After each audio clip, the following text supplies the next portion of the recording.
I want to get at the issue of the one and the many and how we, I guess, think about that question of is all of reality a kind of unified oneness, or is there just many? Is there parts without a whole?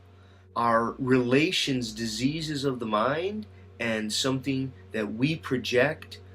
And is all reality basically unified and our mind cuts up reality? Or is all reality disconnected and our mind brings it together?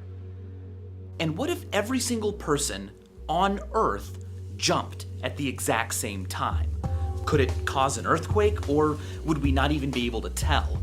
For instance, last year, the earthquake in Japan redistributed so much of Earth's mass towards the center that every day since then has been 1.8 microseconds shorter. But that was a giant geological event. What can us humans do to the Earth all on our own? I mean, there are more than 7 billion of us now. What if we all got together in one place and jumped? Well, what would that even look like?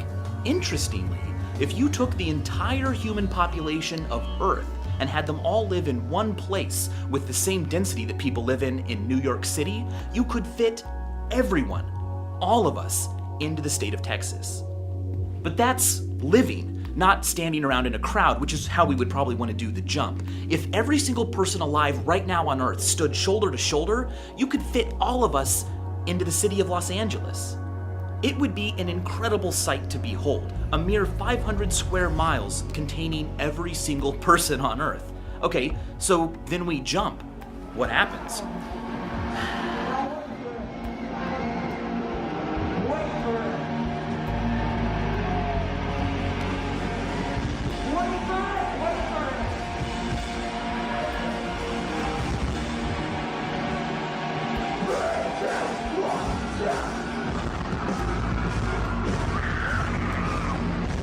What happens?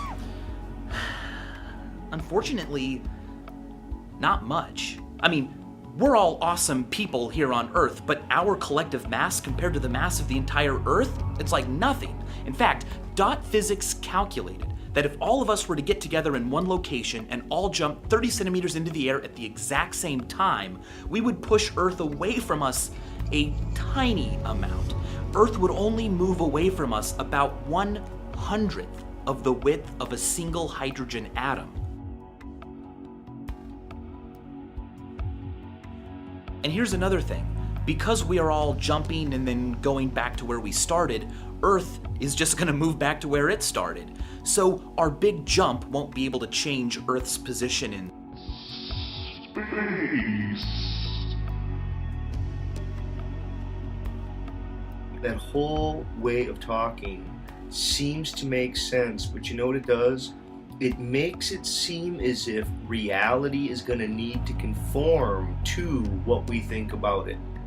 I think another way to say it is the universe, the cosmos, the ultimate reality, all that is, whatever we mean by those expressions, they can't be either one or many.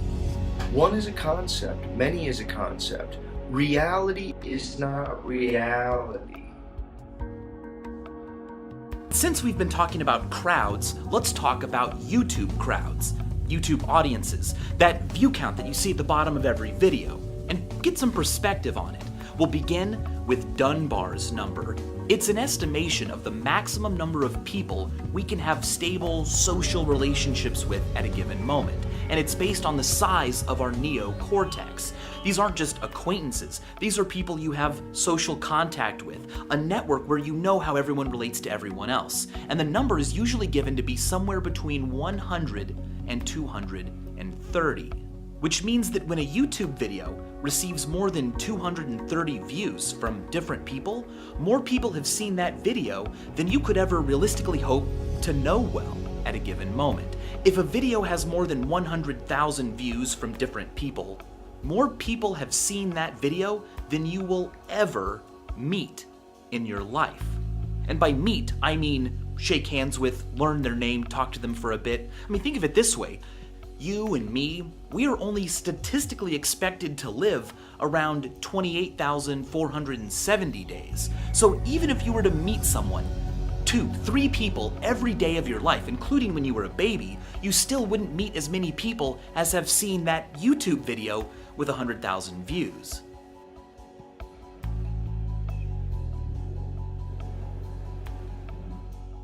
When you begin with the problem of ultimate reality and then think you're going to think it out as an answer, you've already made the critical mistake that all of reality is not a thought.